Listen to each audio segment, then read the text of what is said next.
नमस्कार, आप देख रहे हैं 4 PM। मैं हूं आपके साथ सिमरन। 2024 के लोकसभा चुनावों में अब सिर्फ 4 महीने का ही समय बाकी रह गया है, क्योंकि अगर सब कुछ ठीक रहा तो मार्च के महीने में लोकसभा चुनाव का रण शुरू हो जाएगा। ऐसे में अब राजनीतिक दलों के पास इन आम चुनावों के लिए ज्यादा समय बाकी नहीं रहा है और यही वजह है कि ये सभी दल अपनी अपनी तैयारियों में जुट गए हैं। अभी हाल ही में हुए 5 राज्यों के विधानसभा चुनाव में भी 24 के लिए एक बड़ा संकेत दिया है, क्योंकि इन 5 राज्यों में से 3 अहम हिंदी बेल्ट के राज्य मध्य प्रदेश, राजस्थान और छत्तीसगढ़ में भाजपा ने जीत हासिल की, जबकि दक्षिण के राज्य तेलंगाना में कांग्रेस ने बाजी मारी। जाहिर है कि इससे पहले इसी साल हुए कर्नाटक विधानसभा चुनावों में भी कांग्रेस ने भाजपा को सत्ता से बेदखल कर जीत हासिल की थी। तो वहीं राजस्थान और छत्तीसगढ़ जैसे हिंदी भाषी राज्यों में जहां कांग्रेस की सत्ता थी, इस बार वहां भाजपा का कमल खिल गया है। ऐसे में अब इन चुनाव परिणामों के बाद बेशक कांग्रेस अपनी हार की समीक्षा करेगी और हार के कारणों का पता लगाने की कोशिश करेगी, ताकि 2024 की तैयारियों को और मजबूती से किया जा सके। वहीं इन विधानसभा चुनावों के परिणाम ने एक नई तस्वीर भी बना दी है। इन परिणामों से राजस्थान, मध्य प्रदेश और छत्तीसगढ़ में जीत हासिल करने के बाद भाजपा अब हिंदी भाषी राज्यों में मजबूत हुई है। तो वहीं कर्नाटक के बाद तेलंगाना में हार मिलने से दक्षिण बेल्ट में भाजपा की स्थिति अभी भी काफी कमजोर बनी हुई है। यही वजह है कि इन परिणामों ने एक नई सियासी बहस जो है उसको जन्म दिया है। ये बहस है कि क्या 2024 का चुनाव उत्तर बनाम दक्षिण का होगा, या एक और उत्तर भारत के राज्यों में भाजपा मजबूत हो रही है तो दक्षिण के राज्यों में भाजपा सिमटती जा रही है, या यूं कहें कि उठ ही नहीं पा रही है। इससे क्या कांग्रेस के नेतृत्व में विपक्ष के पास मौका है कि वो दक्षिण में खुद को मजबूत करके भाजपा के लिए किलेबंदी तैयार कर सके।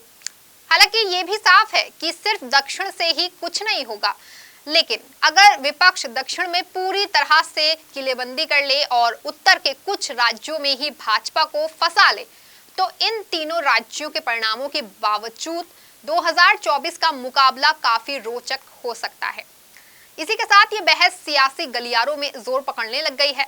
कांग्रेस दक्षिण की जबकि भाजपा उत्तर की पार्टी है, पर इन सब बातों की सच्चाई 2024 के चुनावों के बाद पता चल जाएगी। हालांकि लोकतंत्र में सीटों की बढ़त ही मायने रखती है, पर जब पार्टियां विश्लेषण करेंगी कि उन्हें कितने प्रतिशत मत मिला है या खिसका है, तभी पता चलेगा कि कौन सी पार्टी लाभ में है और कौन सी हानि में। इन 5 राज्यों के परिणाम के बाद अब उत्तर बनाम दक्षिण को लेकर बहस छिड़ गई है। दरअसल सोशल मीडिया पर सबसे पहले इसकी चर्चा शुरू हुई। इसके बाद डीएमके सांसद सेंथिल कुमार ने संसद में कुछ ऐसा बयान दिया जिसके बाद से इस मुद्दे को हवा मिल गई। हालांकि भाजपा की ओर से साफ तौर पर कहा गया कि विपक्षी भारत को विभाजित करने की कोशिश कर रहे हैं। इसके साथ ही राहुल गांधी के पुराने बयान के भी खूब चर्चा हुई, जिसमें उन्होंने कहा था कि उत्तर भारत की तुलना में दक्षिण भारत के लोगों में राजनीतिक समझ ज्यादा है। अगर भारत के मैप को देखें तो भाजपा की ताकत का साफ तौर पर पता चल जाएगा। भाजपा जहां मध्य और हिंदी हार्टलैंड में पूरी ताकतवर है, तो वहीं देश के पश्चिमी क्षेत्र यानी कि राजस्थान, गुजरात में भी उसकी पकड़ मजबूत है। पूरे दक्षिण भारत को देखें तो भाजपा कहीं भी सत्ता में नहीं है, जबकि पूर्वी तटीय क्षेत्र में भी वो हाशिए पर है। हालांकि पिछले चुनाव में भाजपा कर्नाटक में सत्ता पर काबिज थी और लोकसभा में भी उसके पास 28 में से 25 सीटों पर कब्जा है। लेकिन अब जब भाजपा कर्नाटक को गंवा चुकी है और साथ ही जिस तेलंगाना में उसे 4 लोकसभा सीटें हासिल हैं, वहां भी लाख प्रयास के बावजूद वो जीत नहीं हासिल कर पाई। ऐसे में अब आए दिन भाजपा के लिए साउथ की राह मुश्किल होती जा रही है, क्योंकि दक्षिण में पश्चिम बंगाल, ओडिशा, आंध्र प्रदेश भी शामिल हैं। इन तीनों ही राज्यों में क्षेत्रीय दलों का शासन है, जिन्होंने विधानसभा चुनाव में भाजपा के खिलाफ लड़ाई लड़ी है और जीत हासिल की है। आंकड़ों की दृष्टि से देखें तो उत्तर भारत के राज्यों की बात करें तो बीजेपी के कुल 118 लोकसभा के सांसद हैं, जबकि 35 राज्यसभा के सांसद हैं। वहीं दक्षिण भारत में 6 राज्य हैं। इन राज्यों में 130 लोकसभा की सीटें हैं। इन 130 सीटों में से भाजपा के पास सिर्फ 29 लोकसभा की सीटें हैं। वहीं राज्यसभा के 7 सांसद हैं। 2019 में जब भाजपा अपने दम पर 303 लोकसभा सीटें जीतने में कामयाब रही थी, तब भी दक्षिण भारत के कई राज्यों में इसका खाता तक नहीं खुल सका था। कर्नाटक ही ऐसा राज्य था जहां भाजपा ने 28 में से 25 सीटों पर जीत दर्ज की थी। वहीं 4 सीटें उसे तेलंगाना में जीतने में कामयाबी हासिल हुई थी। 2024 के चुनावों में जब बीजेपी सत्ता में आई थी, तब उसे दक्षिण भारत से सिर्फ 21 सीटें मिली थी। उसे मिली कुल सीटों में दक्षिण भारत की सीटों की जिम्मेदारी मात्र 7% थी। हालांकि कांग्रेस के लिए भी दक्षिण भारत कोई मजबूत किला नहीं है। दक्षिण भारत में उसके पास लोकसभा के 27 सीटें हैं। दक्षिण में जमीन मजबूत करने में जुटी बीजेपी के लिए मुश्किलें हैं कि आंध्र प्रदेश, तमिलनाडु और केरल जैसे राज्यों में बीजेपी का आधार बहुत कमजोर है। तमिलनाडु, आंध्र प्रदेश व केरल में बीजेपी के पास एक भी लोकसभा सीट नहीं है। वहीं आंध्र प्रदेश और केरल में तो पार्टी का एक विधायक भी नहीं है। 2019 के लोकसभा चुनाव में आंध्र प्रदेश में बीजेपी को महज 1% वोट मिले थे। उत्तर की बात करें तो उत्तर भारत के 6 राज्य और 2 केंद्र शासित राज्यों में हिमाचल प्रदेश में 4, हरियाणा में 10, उत्तर प्रदेश में 80, उत्तराखंड में 5, पंजाब में 13, राजस्थान में 25, दिल्ली में 7 और जम्मू कश्मीर में 6 लोकसभा सीटें हैं। उत्तर भारत में बीजेपी के कुल 118 लोकसभा और 35 राज्यसभा सांसद हैं। इसके अलावा 447 विधायक हैं, जबकि कांग्रेस के कुल 9 लोकसभा और 7 राज्यसभा सांसद हैं। इसके अलावा 217 विधायक हैं। हिमाचल प्रदेश में बीजेपी के 24 और कांग्रेस के 40 विधायक हैं। उत्तराखंड में 47 बीजेपी, 19 कांग्रेस विधायक हैं। हरियाणा में बीजेपी के 41, कांग्रेस के 30 विधायक हैं। पंजाब में बीजेपी के 2, कांग्रेस के 18 विधायक हैं। राजस्थान में बीजेपी के 115 और कांग्रेस के 69 विधायक हैं। यूपी में बीजेपी के 255, कांग्रेस के 2 विधायक चुनाव जीते हैं। दिल्ली में बीजेपी के 7 और कांग्रेस को कोई विधायक नहीं है। दक्षिण में भाजपा के लिए आगे की राह आसान दिख भी नहीं रही है, क्योंकि आंध्र प्रदेश की तरह ही बीजेपी के सामने तमिलनाडु में भी चुनौती बड़ी है। दरअसल बीजेपी की छवि हिंदूवादी पार्टी की है और तमिलनाडु द्रविड़ आंदोलन की जमीन रही है।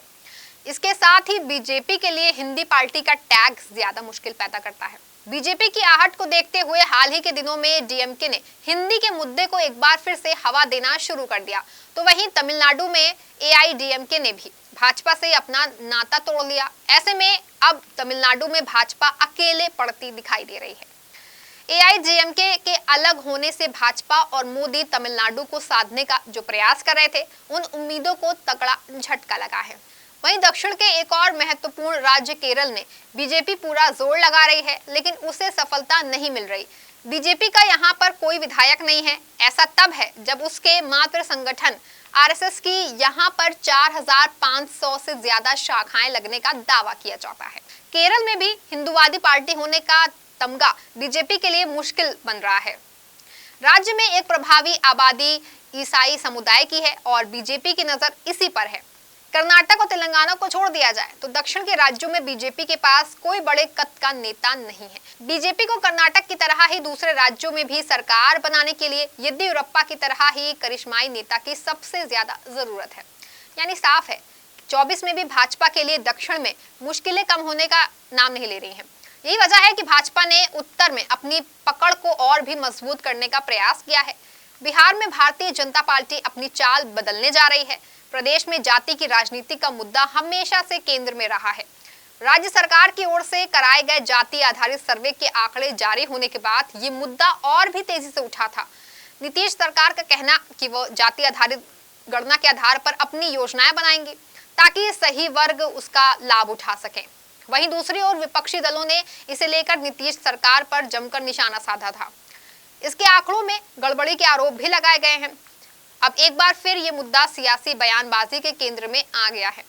हालांकि जाति आधारित गणना हिंदी पट्टी के 3 राज्यों में कोई बड़ा मुद्दा नहीं बन पाई, लेकिन फिर भी संभव है कि उत्तर में 2024 में जातीय जनगणना एक अहम मुद्दा रहेगा।